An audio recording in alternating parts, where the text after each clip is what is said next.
What's going on, everybody? You are listening to WMUC FM College Park Radio. This is Tech Talk. This is Jade. I hope everybody's having a great night tonight. Out here on the town, back in College Park, here in the studio. What's going on, Avi? To anybody who's tuned in on radio right now, if you want to engage in the conversation, feel free to hop onto my Instagram. My Instagram is Jade Holly with 3 L's. I post polls, I post questions. During this live episode, I am going to be asking questions to the audience. So yeah, anyway, getting back into it, as we always do here on WMUC, we are going to kick things off with a little PSA. And I'm going to go with the same one I've been going for week after week, and that is, ladies and gentlemen, you are now eligible to get a test. Especially if you go to the University of Maryland, you're able to register for your free test. Go get your appointment, go get that shot. I'm so thankful that I was able to get my first dose of the Pfizer vaccine, the fat Pfizer, but it's really just a little dink of a shot, which I didn't even think about before showing up to my appointment, that I was literally going to get a shot, which not a huge fan of. I know my sister is somebody who's very not a fan of that, but anyway, totally worth it. Easy in and out, wait 15 minutes, you're good to go. Anyway, so yeah, if you are in the University of Maryland area, sign up for your vaccine. If you live anywhere else, you are most likely eligible to get your vaccine. So get out there, get it, because I'm so excited to get back out there and see everybody and hang out with everybody. I'm so excited to have more conversations in person with people and just get back out to hanging out with everybody. So yeah, with all of that being said, if you haven't gotten the vaccine yet, make sure you're still getting regularly tested. Find your local testing center, maybe get tested every week, every other week, whatever it is. Yeah, final push, everybody. We're close to the end. And yeah, let's just get it. Let's get it safely. Anyway, so how is everybody doing tonight? Like I said, I hope everybody had a great week. It's been a really busy week for me. I'm finishing up for anybody who doesn't know, I'm finishing up my senior semester right now. I'm finishing up my second major. So I'm taking a lot of classes in information science, so very, very techy, which I'm into most of the time. But on top of that, it's your senior year, lots of pressure to be applying to jobs, and so that's where I'm at right now, starting to plan for those next steps. And I think a lot of the people who listen to this are in the same sort of spot. Even if you're a little bit younger, being in college, it's definitely always on your mind, planning for the future and where are you gonna go after this, and oh, are you gonna like it there, and whatever. So yeah, a lot of big questions, feels often a lot of pressure, but we get through it. Anyway, I feel this generation has a very unique opportunity reaching out into the workforce, because traditionally, when our parents were going to college, it's you go your 4 years or 2, wherever you are, you go to college and then you go get a 9-to-5 job. Most likely that job is gonna look like you sitting in an office on the grind, and as really fun and meaningful as that is, and I'm not even being genuinely sarcastic on that, because a lot of those jobs are very important, and like you're getting a lot done, and we like need people there. But this generation has like just some type of energy to it where like we don't really want that necessarily. Like that just doesn't seem to be like the preferred route for a lot of people. There's so much energy for like wanting something more, wanting to do more creative work, wanting to do something more meaningful, and I think that's so awesome, and that's why I'm like so obsessed with this generation, and I literally want everybody to like lean into those passions. But obviously it's like that's kind of scary. That's like a large undertaking with like a lot of risk involved. But at the same time, like while this generation has been like pursuing these passions and really like hyping them up and like leaning into this more creative, meaningful direction, we have also seen the revolution of the gig economy. And before I even get into that, I want to talk about just like the basic experience. Like most of us, like most literally everybody, it's not just our generation, it's also like our parents, our grandparents, like everybody has an experience with applying to jobs. And this week I posed the question of what is the most annoying thing about applying to jobs? And so I got a lot of great responses from it. Anybody who's like tuned into the live chat right now, if you want to like throw in some additional irritations when it comes to applying to jobs, feel free. But definitely like the most common responses I got was, first of all, the lack of response that we so often do not get from places that we apply to. Second of all, like one really common thing that I think everybody finds irritating is like, first of all, condensing your resume to a one-page resume. And this is actually where I want to take it back to like this generation, because I don't know about you guys, but like where I grew up, and also like going to college here where I'm friends with a lot of like super brilliant, impressive people, there's like a lot of pressure to get involved in organizations, in clubs, be getting leadership positions, be like doing cool activities and pursuing projects and taking interesting courses and going to interesting events and like really building yourself up to seem like a really great candidate on paper. And I know, for instance, like in high school, that was just like a huge thing. Like I had a lot of friends who would go to camps and would join clubs purely to put that on their resume. And like they were cool and like they were interested in a lot of the stuff they were participating in, but like yeah, most of it was so they could have a better shot at going to college. Same with college. It's like now that we're here, we want to be like getting involved in a ton of stuff. We want to be getting leadership positions. We want to be just like very active, and like that's huge and that's great. Like that makes us like really great people. And then when you go to apply to a job, they're like, if you don't have that down to a one-page resume, we're not considering you. And it's like, what? I literally thought that I had to like be doing 90 different things in order to be like considered for this job, and now you're telling me I need to like axe most of that stuff and like squish it onto one page. And why is that? Well, there's a number of different reasons. One might just be that like the people who are looking over your resume and thinking about who to potentially interview or accept for a position, like they're lazy. And they don't want to look past one page. They want it to be easily scannable so that they can easily figure out like what type of person you are, what are your skills, what is your background, and it makes it easier on them to like have it down to one page.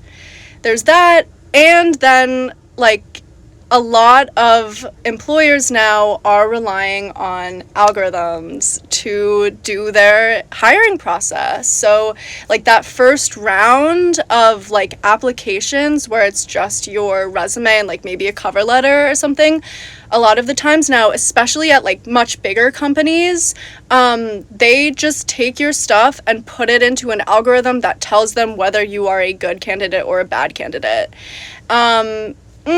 Does that sound right? I don't know. Again, it's the convenience. It makes it easier for the company to sort through candidates and potentially hire people. But as we see with like a lot of algorithms, like this ends up leading to like discrimination and people who were overqualified candidates like not even being considered for a position. So like removing that human element, yeah, I don't know if that's it, Chief. But anyway, like this whole application process, like with it becoming, and I don't know if it's like, obviously like I'm talking as a Xennial, like a 22-year-old who's like just like I guess really diving into it all now, and maybe older people have a like different perspective on it, but it feels like the whole job application process is very cold.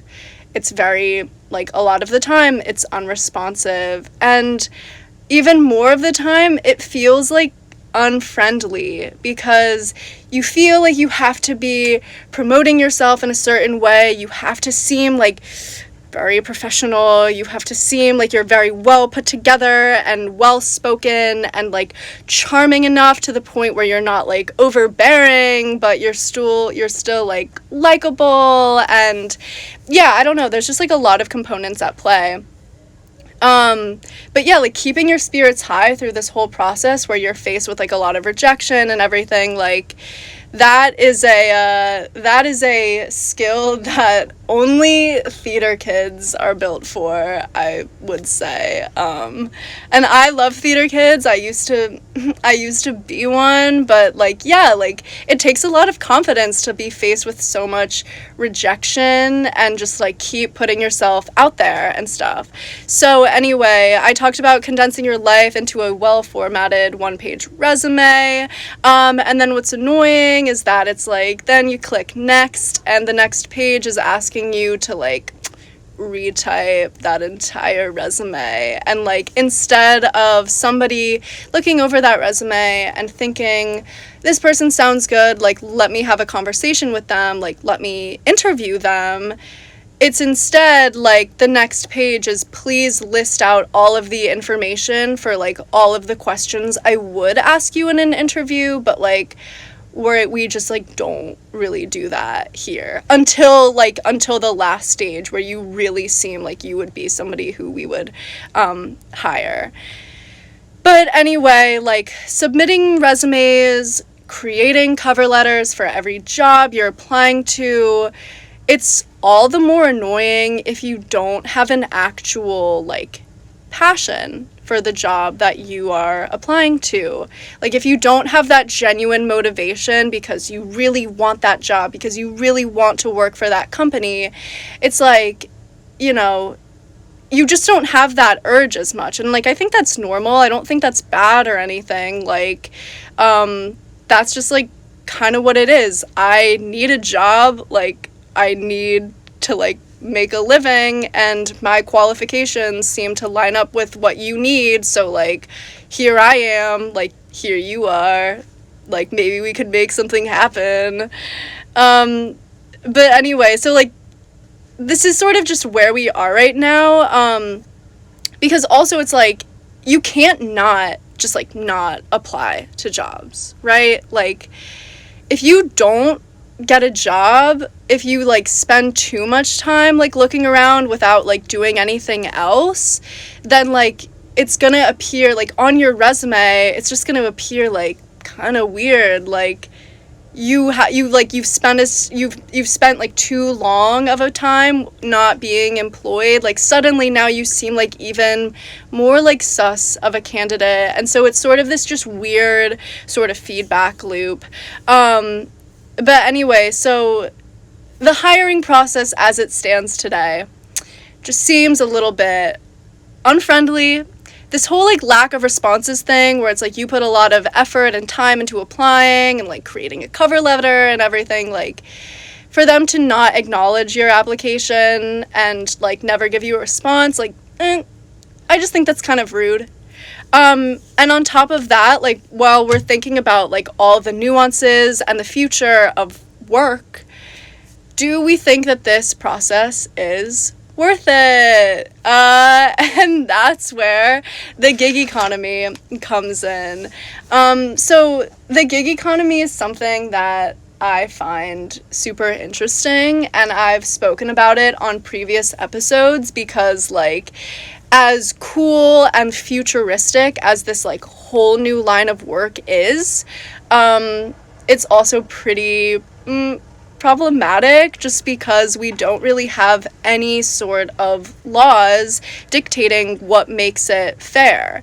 And like, you know, this whole idea of regulation often comes with such a like negative connotation because we fear like, ooh, regulation, that's the government overstepping, that's the government getting involved in things where they should not be getting involved in. But it's like, regulation is just another word for protection, where like people, in lieu of regulation, people can be treated however other people wish to treat them. And the gig economy as it stands today is a completely unregulated economy where businesses are able to like treat their workers however they want to, and that's not just the gig economy, like that's still a lot of the whole big tech industry. It's just that big tech has really made the gig economy a thing that's become more popular and like more common for people to go into. But it's like interesting because like gig work, that's not new. Gig work is stuff that's like been around really forever. It's just that it was primarily exclusive to creatives. So it's like, you know, if you were a DJ, if you were a singer, if you were a stand-up comedian, you would get gigs. Like you could book a show at a party or a club or something, and that meant that you would show up to the venue and perform your set, and at the end of the night, like, you would get some money. And like that was really the extent of the transaction. It's, I'm hiring you to do your skill, to like come perform your talent. I'm gonna pay you for that, and then you're gonna go. So I kind of want to like pose maybe a little of a like, I don't know, just imagine this, guys. So like imagine I'm hosting a birthday party I'm like older now, and I'm hosting a birthday party for my kid, and I want to hire a clown. I want to bring some comedy to my kid's party, and so I'm gonna call up a clown that I know and say like, hey, I'm trying to get you to come perform. Like, I want you to come do your little, like, tricks and gigs for all these people. And, like, at the end of the night, I will pay you for it. Okay. So the clown shows up and he performs his talent, like, does a great show.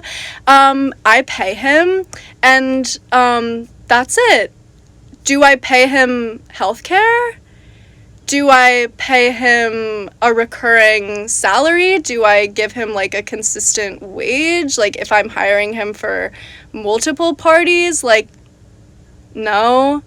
Because I'm just hiring him for his talent. So I just want to pay him for that. Like, not all the other stuff that makes him, like, a legit employee of mine. I'm really just paying him for his time. Yeah, Avi, it's just like a one-time thing. I'm paying you for the time that you're here. Okay, now suppose I were a company that were leasing a lot of clowns. So if I were the party host and I wanted to hire a clown, I could call up this company and say like, hey, my party is this weekend, this time, like, can you get me a clown? They say, yup, they send over a clown to me, like somebody who they have on call, and that clown shows up to my party, like does his thing, does his little comedy routine, and yeah.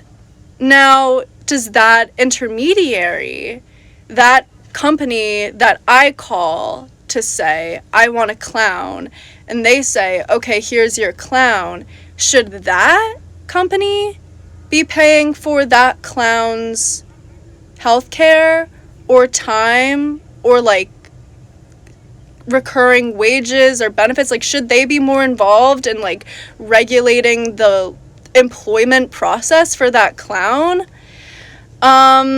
Because I'm paying that clown for his time. I'm not paying it to him directly. I'm paying it to the company that that clown works for. And then that company just like sends the clown over to me, and yeah, like you guys get the gist. Like you guys might be able to like see where I'm kind of coming from. So like this clown's job is a really great skill. It's a really great talent that like I as the consumer value, and I'm sure that clown company also values. So where's that clown getting any of its benefits? So like essentially, the gig economy is just a place where like there are a bunch of players at play, where like the consumer is somebody who's like paying for the work, but they're not paying that person directly. They're paying that clown company to send that clown to me, and that clown company still doesn't want to be like too heavily involved in like giving that clown any of the benefits that are like most common in getting employment. And it's just like, you know, here in America, it's like we don't have universal health care. Like most people get their health care from their employer. And it's actually interesting because that whole concept actually goes back to, dang, I want to say it's LBJ, but it actually might be Teddy Roosevelt. But essentially when we were getting like this new society built up and we were like building a bunch of new infrastructure and creating a lot of new business, like the president said, we don't, like, you can't pay people above a certain amount. Like there were these wage caps saying that like you can't entice people to come work for you because we need to like spread the love, we need to spread the labor, like we need people working all around. And so in order to compensate for that and like create some sort of competition that would like entice more people to come work for like bigger companies, they said, okay, we'll pay for your healthcare. And that's like how the whole concept started. It was just like a new way for companies to like entice people to come work for you, was that they would pay for your healthcare. And this is like decades and decades ago. I don't know what the healthcare system looked like that back then. I don't know like what it cost to people, but now like that whole concept has led to where we are now, where it's just really like the norm for your employer covers your health insurance. And when you think about like the tech companies now, like we're talking the Ubers, the DoorDashes, like the freelance companies like Medium and Stack for like writers and stuff, like they are eager to have people come work for them, and they want you to come like give us your time, like come give us your time, like come share your talents with us, like we'll pay you for that. Asking them to pay for their healthcare is that is a large load, because their whole thing is press a button, get a job. And to make it that easy for people to like get a job, they don't also want to be like paying for their health insurance. And you know what, like now that I say that, maybe that's even why like the application process is so strenuous and so time consuming, because it's like yeah, companies and businesses and organizations like have so much costs involved with like getting new hire-ons. And so they want to make sure you're somebody who's like actually qualified, who is actually interested in the job, who will actually stick around. And so they like make you jump through all these hoops to like even be interviewed for the job.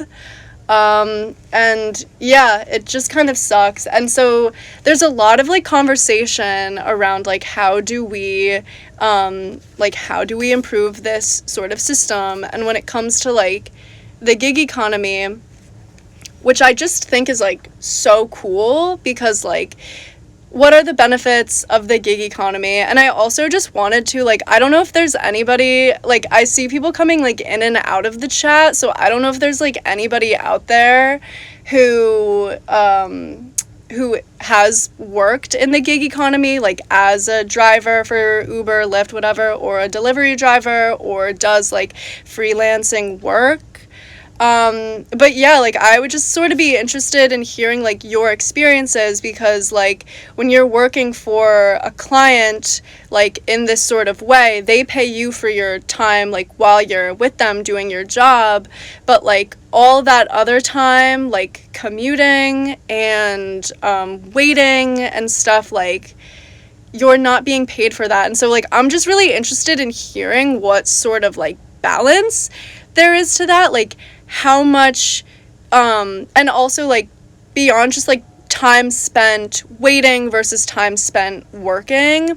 I'm also interested in the whole like how much do you make, because you're being paid for like your Uber when you're driving, so that means people are paying you to like drive them around. Like gas is like sort of a component of that, like the total that I'm paying when I hire an Uber driver, it's both like the time it takes for them to like drive me to where I'm going, but part of that cost is also like the gas it takes to like get there.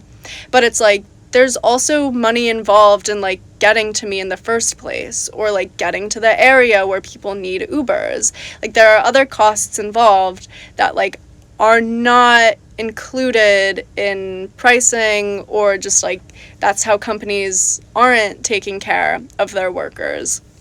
So I'm sort of interested in where like how much do people make versus how much do people spend to like do their job.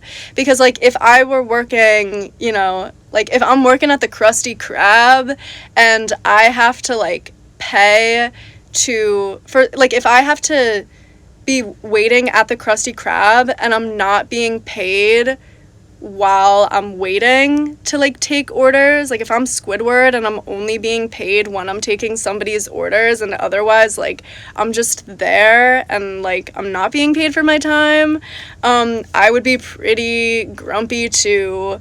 So anyway, I just think that that's interesting. So yeah, if there's anybody out there who's like a gig worker and can like speak on that, I would be very interested to hear. That goes to like the people in the live chat right now, but I understand that sometimes these are like sort of like sensitive topics, because it's like, you know, your employment and that sort of like lifestyle can be personal. So if these are things that you want to like think about and maybe just reach out to me personally, you're so free to do so. I love having these conversations and continuing them. So to anybody who that might apply to, my Instagram is Jade Holly with 3 L's. So anyway, going back to the gig economy, I guess I've been like focusing a little bit, a lot of it on the negative side of it. And to anybody who's like really interested in the negative side, where it's like consumers are actually paying a lot more of the costs than like these intermediaries, like these employers and stuff. I've done a previous episode on that where I like go through a lot of those like pricing techniques and stuff, and so if that's something you're interested in, I believe I have that episode uploaded to my SoundCloud, so that's just like Tech Talk on SoundCloud, so feel free to check that out. But anyway, I can just do a quick run through it, but it's just like consumers, like when I'm paying for an Uber, I'm paying these like fluctuating rates because it's based off of demand. So like at times I'm paying higher rates, at times I'm paying lower rates. And then if I'm ordering from like a food delivery service, I'm also paying a service fee, which like in that episode I talk about how like normally your service fee is like tipping actual servers, but now it's like paying a service fee and then tipping your driver. So it's like there are additional costs. And then when it comes to the actual driver, creators, I call them creators because it's interesting because it's like when we think about the gig economy. So I mentioned how like, wait, I just want to shout out Avi real quick for photography. Okay, nice. That's a good earning, Avi. Like, so you get paid, like people hire you to come like take their pictures, and at the end of the photo shoot they pay you for that service. And I'm sure that means like you also go through their pictures, like maybe you do a little bit of editing, maybe you like pick out the best ones, like sort through the ones that are duds. Like you're doing a ton of great work in that profession as like a photographer. And to anybody who's listening, I'm so hyped for my photo shoot with Avi Grant Photography. So anybody else who needs a photographer, feel free to hit him up on Instagram. But yeah, like gig work, again, it's not just the delivery drivers, it's not just the like taxi drivers that are now Uber and Lyft, it's also like genuine creators, because it's also the people who write for Medium and for Stack. It's also the people who upload to YouTube and to TikTok, like people who are making these platforms, these intermediaries, more useful because they are creating good, entertaining content for them. Like that, you're a gig worker, babe. Like you're doing a great job. You're doing a great service that makes that company worthwhile for like me as a just regular user to like use that service. 'Cause I'm not going there because it's just like YouTube, period. Like what is YouTube without its creators? I don't know.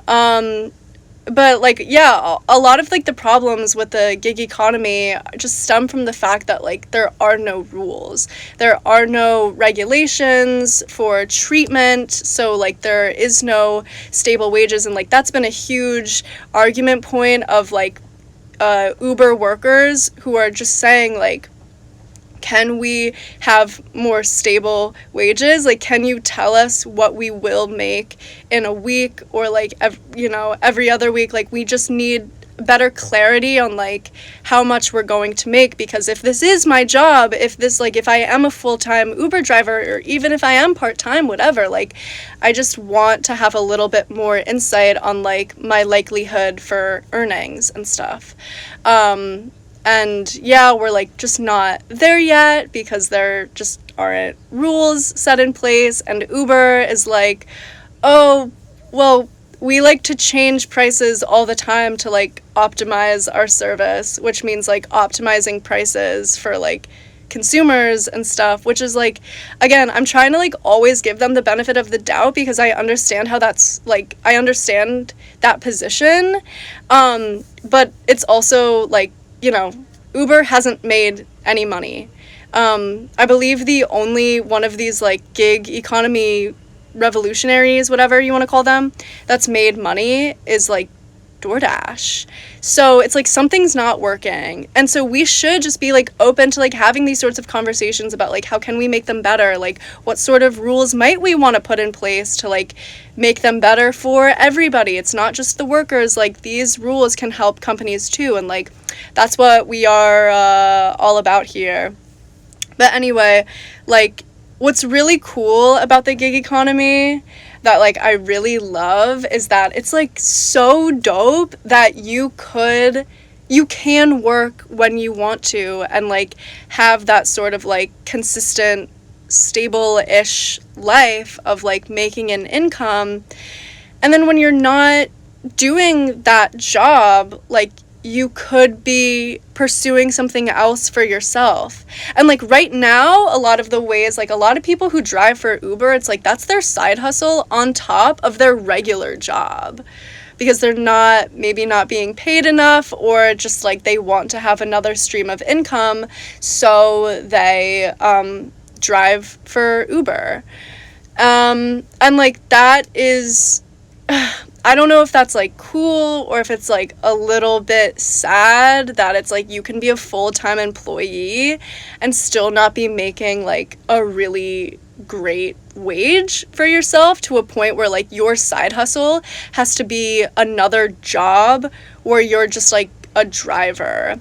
And like, so much love to the Uber drivers. Like, I love the service. I love your work. I love your hustle. I just think that like you might deserve a little bit better from like the number of companies that you're working for. And yeah, like a lot of passions are flaring right now, because like there was some stuff going on with like Amazon this past week, just like squashing unions and stuff. And like, yeah, these are sort of like political topics that sometimes like make people uncomfortable. And like I totally understand that. Like I don't know, like I understand the side of people who are anti-union, but at the end of the day, like unions are just workers standing together and saying like, we deserve a certain level of treatment. Like, we deserve certain basic things from our employers, and we should be sitting at the table with them to like talk about them. And the fact that like, I don't know, Amazon uses a lot of weird fear-mongering like scare tactics to say like, you better not stand, or you will be squashed, you will be fired, you will have no job. And like, why are you doing that, Amazon? Like, you were doing so well already by like paying people a decent wage. Like, they pay like $15-16 an hour. Yeah, then you like really overwork people, making them like work at hyper speed. People are peeing in bottles. Like, that's sort of weird. Like, I don't know about that, chief, but like, come on, we can like collaborate with your creators, because like without them, without the workers, like, what are you? Like, I don't know. And we just sort of have this whole sort of like mindset that like everybody is replaceable. Yo, I think like people watched one too many episodes of Dance Moms, because I feel like that was Abby Lee Miller's go-to statement. Like, everybody is replaceable, whatever. No, they're not. Like, you're a real person. You're a human being who is like working because you have to. And like, working shouldn't just be like, because I have to, because I need a job, I have to work for this company. Like, you should care about the company that you work for, and that company should care about you. And like, I feel like it just makes it better off overall if everybody has like a better sort of understanding and like compassion for one another.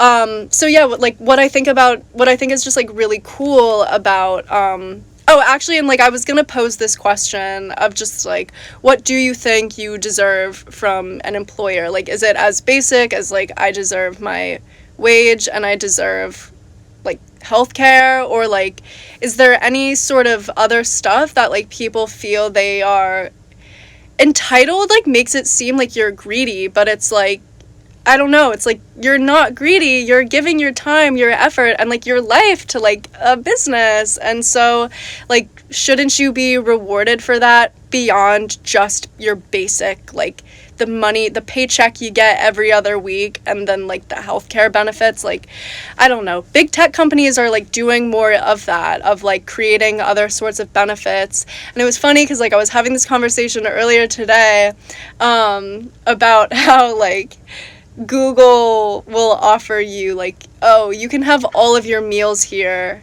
for free, like we cover everything, but then it's like, oh, but you never leave. oh, but like you're working all the time. And like, I don't know. I don't work for Google. I can't fairly speak on it, but it's just like, yeah, sometimes the benefits are to sort of like balance out the costs of working for a company. And I don't know, I just feel like we should keep those in mind, maybe think a little bit more about like what we as workers who are like who have real skill, who have incredible talent, who are passionate about like putting ourselves to work, because it's like that's the mindset of America, baby. Like we like to work. We want to like be a part of the economy and be contributing to it and be like working for a company that's like cool and like we can be proud to like say we work for.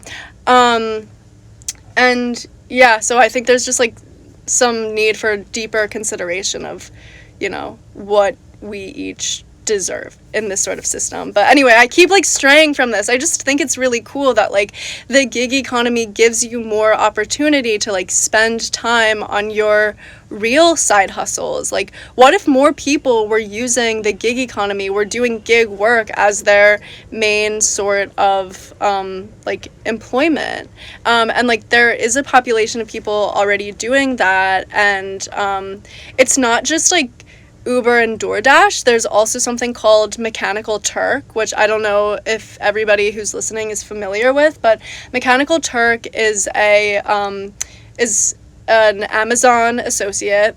So it's like a company of Amazons, but essentially it's this company where you can hire people to do like anything. Any of your like menial tasks, like you would hire people to like do that task. And it's like every task they do, it's like you give them like 2 cents. So it's actually really big in the big tech industry, especially when it comes to AI advancement, because they need people to be like classifying images, like looking at, you know, different colors of like apples or something, saying like what color is this, what color is that, or saying like this is a dog, this is a cat, or like this is a dog, this is a person. Like those sorts of classifications that are like super basic, so simplistic. Like that's not stuff AI just knows how to do on its own. Like that's stuff that it first has to learn because somebody else, like a human person, teaches it about that. So Mechanical Turk has been like this prime spot for companies to like upload those tasks, and people do it. And I was hearing about like it was actually like for one of my classes, I was listening to this author. Her name's Sarah Kessler. She wrote a book called Gig, The End of the Job and the Future of Work. And it was just like a super interesting conversation. But she was like talking about how she had spoken to a woman who worked for Mechanical Turk and ended up making like a lot of money in 1 year by doing it, because she like figured out, like she essentially like taught herself like how to program and like set up these like different alarms so that she could really quickly like get these sorts of little tasks and do them. And it's like, you know, it's like to do each task, like to sort something one time, it's like you make like 2 cents. But if you do that a ton over and over and like all day, every day, like you can end up accruing a lot of money. And same with Uber, same with DoorDash. It's like if you always know where to be, what time people are going to be ordering their lunch, their dinner, and you're there, and like, you know, you provide a good service, people like tip on top of that, like you can end up making a pretty like decent wage or salary. Like I don't know what the difference is there, I guess, but so it's like there's really great opportunity. And like that's, I think, is just like so exciting that it's like these are cool alternatives, because when you're not working during those busy rushes where you're making the majority of your money, you can be pursuing your side hustles. Like you can be like doing your photography, you can be like writing your articles, you can be like making music, you can be like recording videos and uploading them. And yeah, I just like think that that's really cool because it just will make this whole line of career work of being a creative all the more feasible. And I feel like creatives and artists have gotten sort of a bad rep of it being like, oh, you're an artist, like you make no money.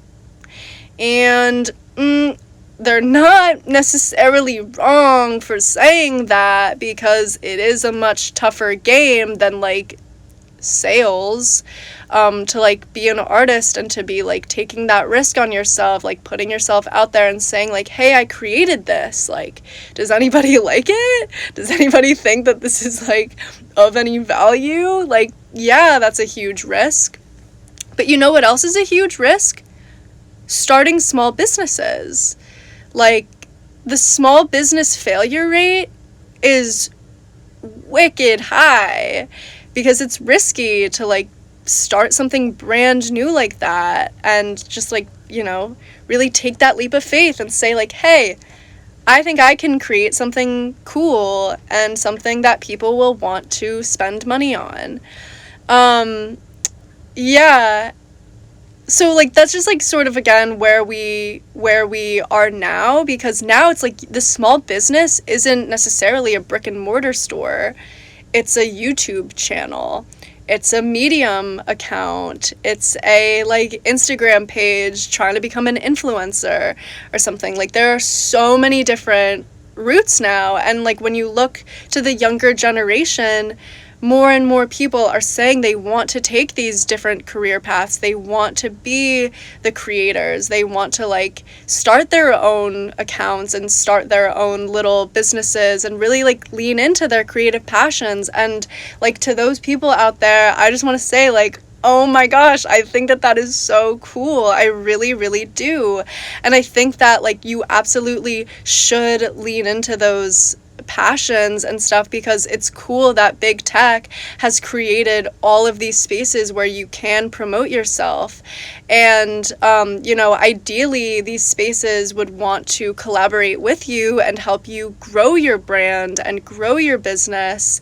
And there's like so much opportunity for that. There's just currently no rules for it. So it's like it's not necessarily working out in everybody's favor, but I think with like deeper consideration into it all, if we sort of like reapproach the whole concept of like work as this is a collaboration between employer and employee, then, and like by both people caring about each other, it's going to do great things for the company.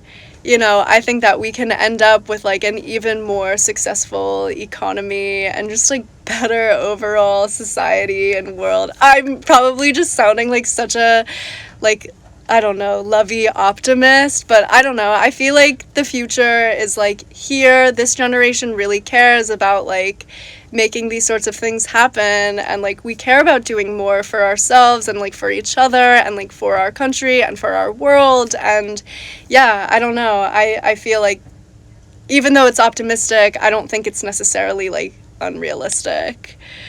Yeah, so that was like a ton of talking. I had like some other questions, I guess. Like there's still sort of, I'm still like sort of working on how to make questions a little bit more like narrowed, because I love posing questions that make people like, I guess, think.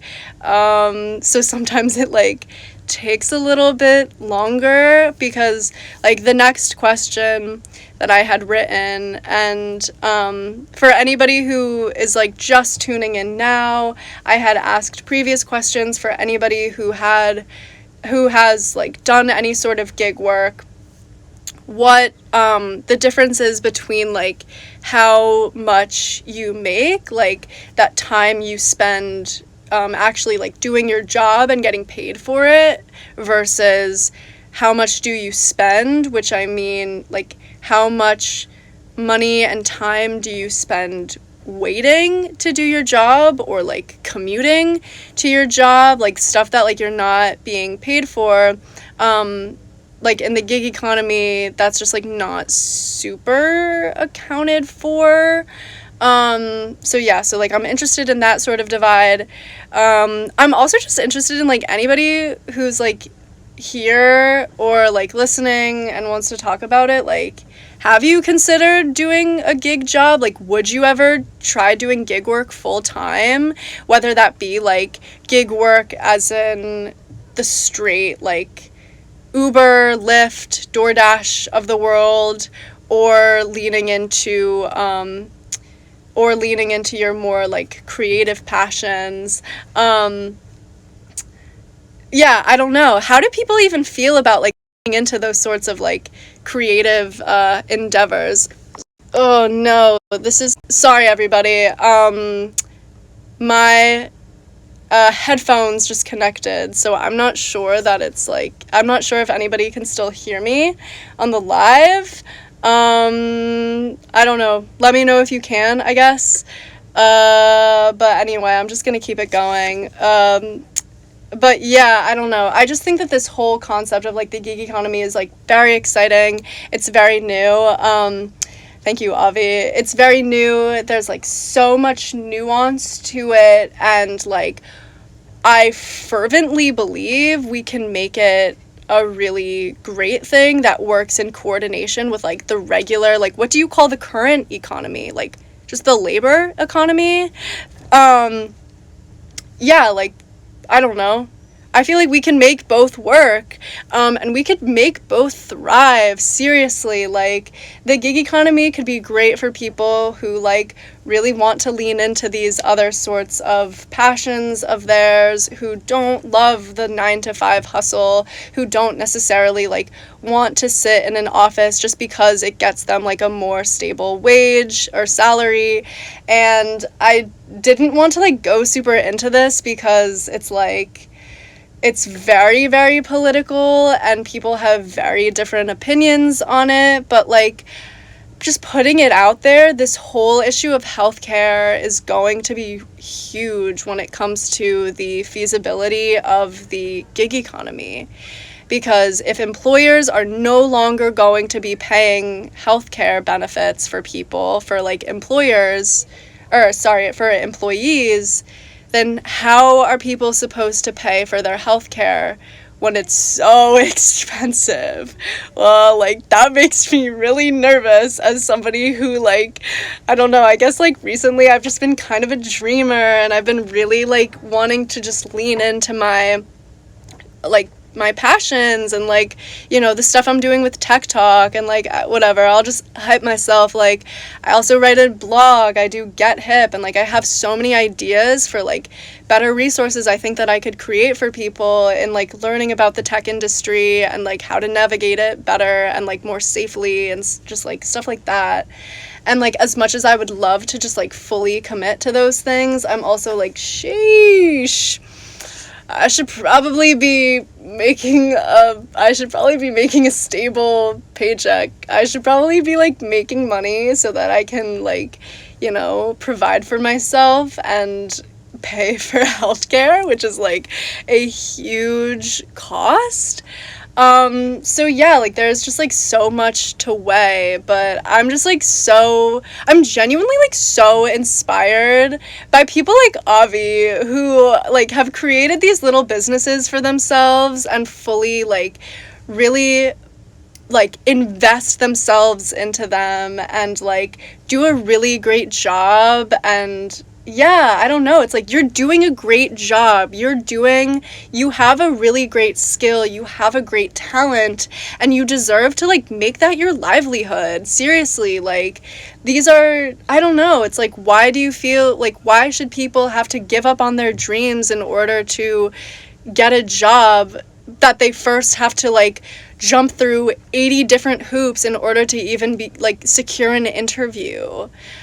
Like we should bring humanity back into the workplace where it's like we actually care about the job cares about us, like the employer likes that we're there and like wants to like make sure we're having a decent enough time that we're actually like genuinely gonna commit to this work.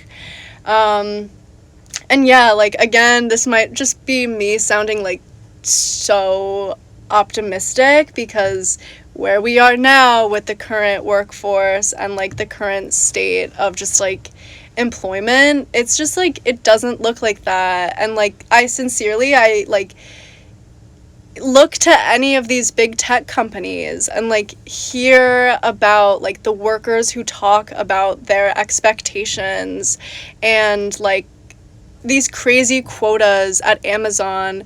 And yeah, it's like they're working so hard. They're getting like above minimum wage, but they're still like, I don't know. Ew, it's just like so weird to hear that it's like people are peeing in bags. People are like literally going to the bathroom like on the work floor because they feel they have to, because they have to keep working, because the company only sees them as a number. They're not like an actual person. They're just somebody who needs to hustle for them.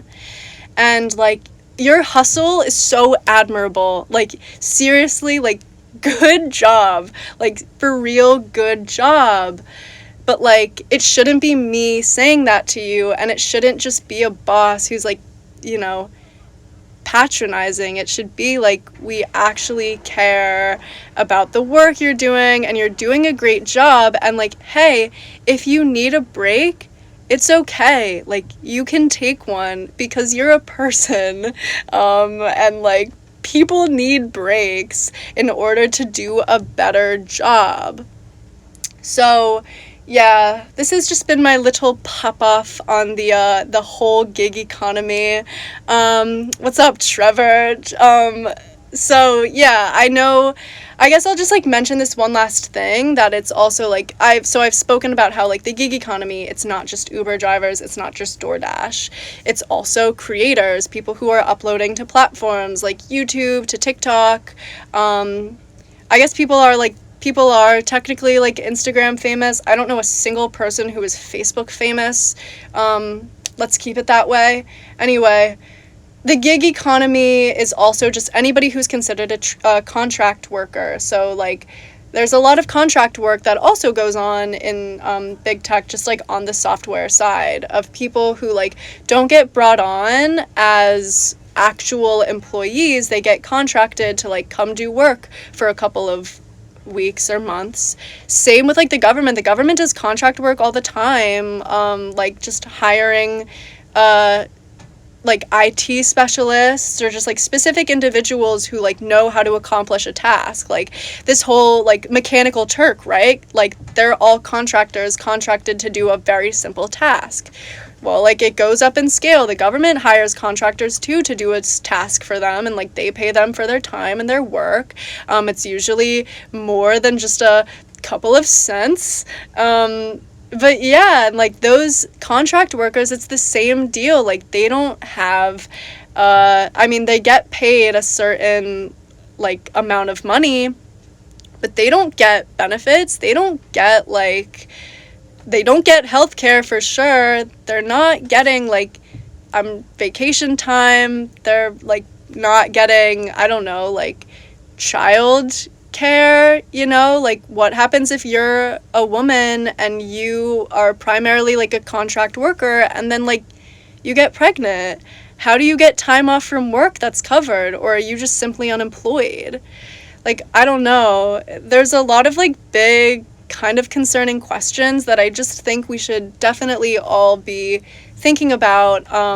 And like it's really cool that the gig economy gives us this new opportunity and this new alternative to the traditional styles of work, where we don't have to just like, you know, sell out, as some people say, where it's like, yeah, you can choose who you work for, and you can choose when you work and like how much you want to work. And on the side, you can like really do anything. So yeah, like I just think that that's super exciting. But there's still much to consider. So I hope that this week's Tech Talk has like given you some good insight, maybe some good things to think about. If you're interested in continuing these sorts of conversations, if you think about this episode a little bit longer and have something else you want to say about it, I'm still like, anybody who's done gig work or contract work at all, like I'd love to hear from you.